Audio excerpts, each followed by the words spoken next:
Mike Conley could get bought out still, but here's NBA Today's reaction to the trade. So for Charlotte, they prioritized Coby White in free agency. He was going to be a free agent this offseason. They wouldn't have been able to sign him. So pre-free agency is the theme. They go out and acquire him right now. The hottest team in the NBA, 23-28. I'm not going to say this is for the playoff run, but I think this is more for a move to re-sign him in the offseason here, and you get rid of Colin Sexton, who's been good for them, and also you capitalize on trading some future picks down the road. Okay, so I don't know how many guards that the Bulls are going to trade for this week, but I'm not going to focus on that. I'm going to focus on this move for Charlotte. This is Charlotte also ramping up. Okay, yep. They aren't doing it in such a dramatic fashion like the Wizards and the Jazz are, but here are teams that have been at the bottom 4 years now. Utah, Washington, Charlotte. Buying, and here they come, more for 2026-27, but Coby White is a spark plug. This guy can score, and of course, he's got North Carolina roots. Yeah. If you're a Tar Heel fan, you are excited to see Coby White come back and probably to be a Hornet for years into the future. What's up, everyone? Welcome back. The NBA trade deadline is all about strategy, and two moves today perfectly illustrate how teams with very different goals operate. The Charlotte Hornets, surprisingly in the play-in mix, made a win-now move for Coby White. Meanwhile, the league-leading Oklahoma City Thunder, facing an injury to their MVP, made a savvy, forward-looking deal for Jared McCain. The reactions from NBA Today break down the brilliant yet contrasting logic behind each trade. Let's start with the Charlotte Hornets acquiring Coby White. This is fascinating because the Hornets, at 23-28, aren't your typical buyers. But as the analysts point out, this move isn't just about this year's playoff push. This is what they're calling pre-agency.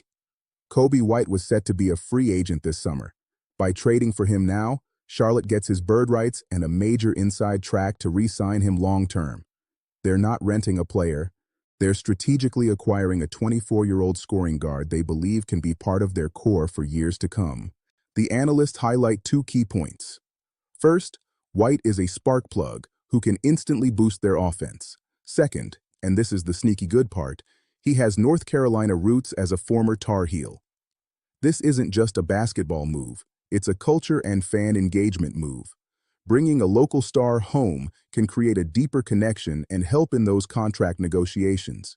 The Hornets are capitalizing on their current hot streak, 7-game win streak, to make a proactive move that serves both the present and the future. They're signaling they're tired of the bottom and are ready to ramp up. Now let's flip to the Oklahoma City Thunder trading for Jared McCain. On the surface, trading for a young guard when you're the #1 seed might seem odd. But the analysts immediately connect it to the elephant in the room, Shai Gilgeous-Alexander's abdominal strain. They note it's not a great injury, and he likely won't turn around quick. This trade is first and foremost injury insurance. It provides backcourt depth and stability while their superstar heals. But the deeper analysis is what makes this a classic Thunder move. They identify that OKC's three-point shooting has dipped to 34% since January 1st. McCain, known for his shooting, addresses a specific need. Furthermore, the analysts reveal the league-wide sentiment. People in the league think this is an absolute steal. Why? Because the Thunder used their mountain of future draft capital, assets they usually consolidate for more picks, to acquire a proven young NBA talent on a rookie-scale contract. They're entering what's called the secondary draft, plucking a promising player another team, Philly, had a logjam at. This move also signals a subtle shift in Oklahoma City's strategy.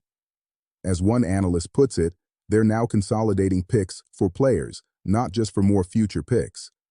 It's the sign of a team transitioning from a rebuild to a sustained contender, using their asset war chest to add ready-now rotation pieces without sacrificing their core. In summary, you have two smart teams playing different games. Charlotte is playing the long-term relationship game, acquiring a player they want to marry this summer. Oklahoma City is playing the championship contingency game, using their asset advantage to bolster their roster for a playoff run while planning for the future. Both are textbook examples of how competent front offices operate at the deadline.